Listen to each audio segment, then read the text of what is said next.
Good morning. এখানে কালকে দুটো ঘটনা ঘটেছে যেটা আপনাদের সবারই একটু সতর্ক হওয়া দরকার।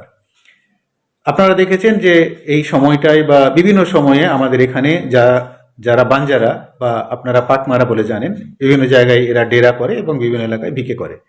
মেয়েরা সচরাচর বাচ্চা কোলে করে নিয়ে বেরোয় এবং ছেলেরাও এরকম পাখি মারা বা ইঁদুর টিঁদুর মারার নাম করে এরা বেরোয়। এরা ঘুরতে ঘুরতে এখন এদের মধ্যে একটা এমন একটা মানে ক্রিমিনাল টেন্ডেন্সি চলে এসছে যে এরা দিনের বেলা ভিকে করতে গিয়ে যদি দেখে যে কোনো বাড়িতে কেউ নেই, ফট করে বাড়ির মধ্যে আলমারি বা বাক্স যা পাবে ভেঙে চুরে যা পাবে নিয়ে চলে যাবে। এরকম ঘটনা কালকে মারগ্রামে দুটো ঘটেছে।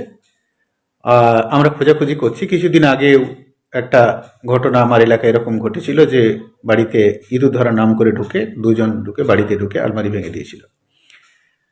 তো এই বিষয়টা নিয়ে আপনারা সতর্ক থাকবেন। আপনাদের এলাকায় যদি কেউ এই পাটমার বা বাঞ্জারা পার্টি বসে তাহলে আমাদের খবর দেবেন।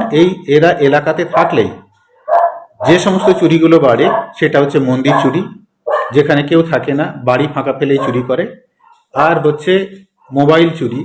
এগুলো খুব বেড়ে যায় এলাকায়। এরা এখন এদের ভিক্ষেবৃত্তিটা হচ্ছে গৌণ উদ্দেশ্য, মেন উদ্দেশ্য হচ্ছে চুরি করা।